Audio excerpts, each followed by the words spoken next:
चा उत्सव चाललेला आहे।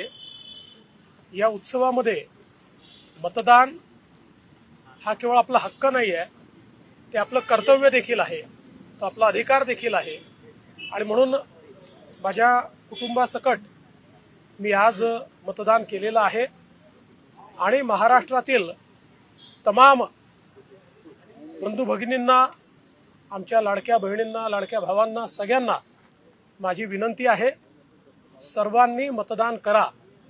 लोकशाहीमध्ये आपण सरकारकडून अपेक्षा ठेवतो, त्या अपेक्षा ठेवत असताना जो मतदान करतो त्याला जास्त अपेक्षा ठेवण्याचा अधिकार आहे। त्यामुळे आपल्या सरकारकडून आपल्या अपेक्षा पूर्ण करण्याकरता सर्वांनी भरभरून मतदान करावं अशी माझी सगळ्यांना विनंती। मतदारांमध्ये एक वेगळा उत्साह पाहायला मिळतो, पुढे जसं बोललं तर टक्का वाढेल, कशा प्रकारे बघता तुम्ही? मला निश्चितपणे वाटतं याचं कारण एकतर लोकसभेमध्ये याद्यांमध्ये मोठ्या प्रमाणात घोळ होता, काही प्रमाणात तो कमी झालेला आहे। दुसरं, लोकसभेच्या वेळी वोटिंगची सिस्टीम ही अत्यंत स्लो होती, ज्याच्या तक्रारीनंतर आम्ही केल्या।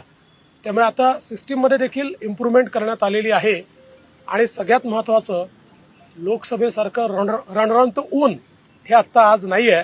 त्यामुळे मला असं वाटतं की निश्चितपणे टक्का वाढेल। लाडक्या बहिणी पण जास्त संख्येने निघाल्यामुळे वाढू शकतो टक्का।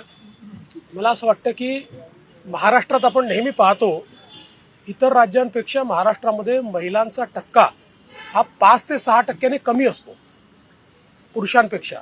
मला असं वाटतं की यावेळी निश्चितपणे आमच्या सगळ्या लाडक्या बहिणी ज्या आहेत त्या मतदान करतील आणि ही जी टक्केवारी आहे त्यातला जो फरक आहे तो भरून काढतील। काय वाटतं, चेहऱ्यावर कॉन्फिडन्स आणि हास्य दिसतं तुमच्या चेहऱ्यावर? नाही, हास्य म्हणजे जनतेचं प्रेम जेव्हा मिळतं तेव्हा चेहऱ्यावर हास्य असतं, ते प्रेम मिळताना दिसतंय म्हणून चेहऱ्यावर हास्य आहे।